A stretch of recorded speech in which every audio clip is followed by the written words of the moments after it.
वरुण गांधी का कटेगा टिकट। पीलीभीत से बीजेपी ने उम्मीदवार की तलाश की तेज।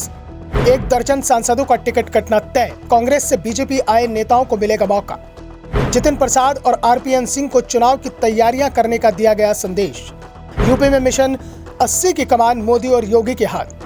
यूपी बीजेपी ने लोकसभा चुनाव की तैयारी शुरू कर दी है और इसके लिए टारगेट 80 का रखा गया है, यानी यूपी की सभी सीटें जीतने पर पार्टी का फोकस रहेगा। वैसे सभी 80 सीट जीतना आसान नहीं है, लेकिन पिछली बार बीजेपी ने अपने सहयोगी के साथ जो 64 सीटें जीती थी, इस बार की टैली उसके ऊपर जाएगी, ये तय माना जा रहा है। पार्टी में 1 दर्जन सांसदों के टिकट काटने की तैयारी भी कर ली गई है। इसमें सबसे पहला नाम पीलीभीत से सांसद वरुण गांधी का माना जा रहा है। वरुण गांधी जिस तरह से पिछले 3 साल से मोदी सरकार को घेरने में जुटे हैं, उसके बाद ये तय माना जा रहा है कि बीजेपी वरुण गांधी को टिकट नहीं देगी। पीलीभीत पर उम्मीदवार की तलाश तेज हो चुकी है और यह भी साफ हो चुका है कि पार्टी का उम्मीदवार वरुण गांधी का विरोधी होगा।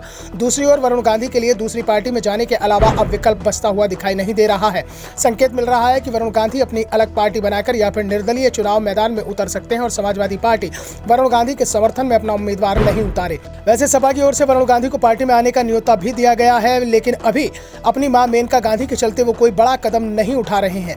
वैसे वरुण की इच्छा तो कांग्रेस में जाने की थी, लेकिन राहुल गांधी के विरोध के चलते कांग्रेस ने अपने दरवाजे वरुण गांधी के लिए पूरी तरह से बंद रखे हैं। ऐसे में वरुण क्या कदम उठाते हैं, इस पर सभी की नजरें रहेंगी। दूसरी ओर वरुण की मां मेनका गांधी को लेकर तस्वीर साफ नहीं है।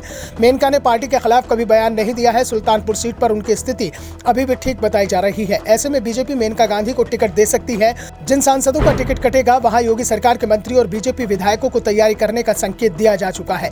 जिन बड़े नामों को लोकसभा चुनाव लड़ाया जाएगा, उसमें योगी सरकार में पीडब्ल्यूडी मंत्री जितिन प्रसाद का नाम सबसे ऊपर माना जा रहा है। इसके अलावा विधानसभा चुनाव से पहले बीजेपी का दामन थामने वाले आरएनपी सिंह को भी लोकसभा का उम्मीदवार बनाया जाना तय माना जा रहा है।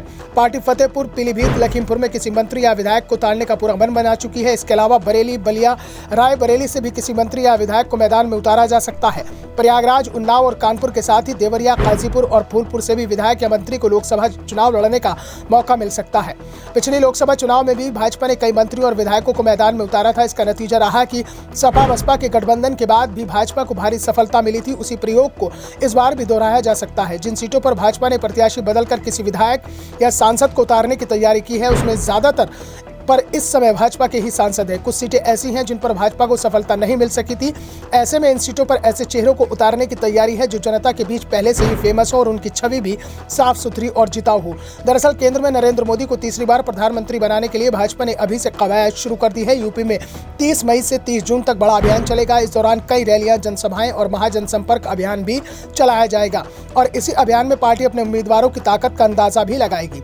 जनसभाओं और रैलियों के साथ ही जनसंपर्क अभियानों पर पार्टी संगठन की पूरी नजर रहेगी कि मौजूदा सांसद पिछली बार की तरह इस बार भी मजबूत हैं या नहीं, यह भी देखने वाली बात होगी। नगर निकाय चुनाव के दौरान अपने इलाके में फेल हो गए कई सांसद भी पार्टी के निशाने पर हैं। Bureau report, the such India.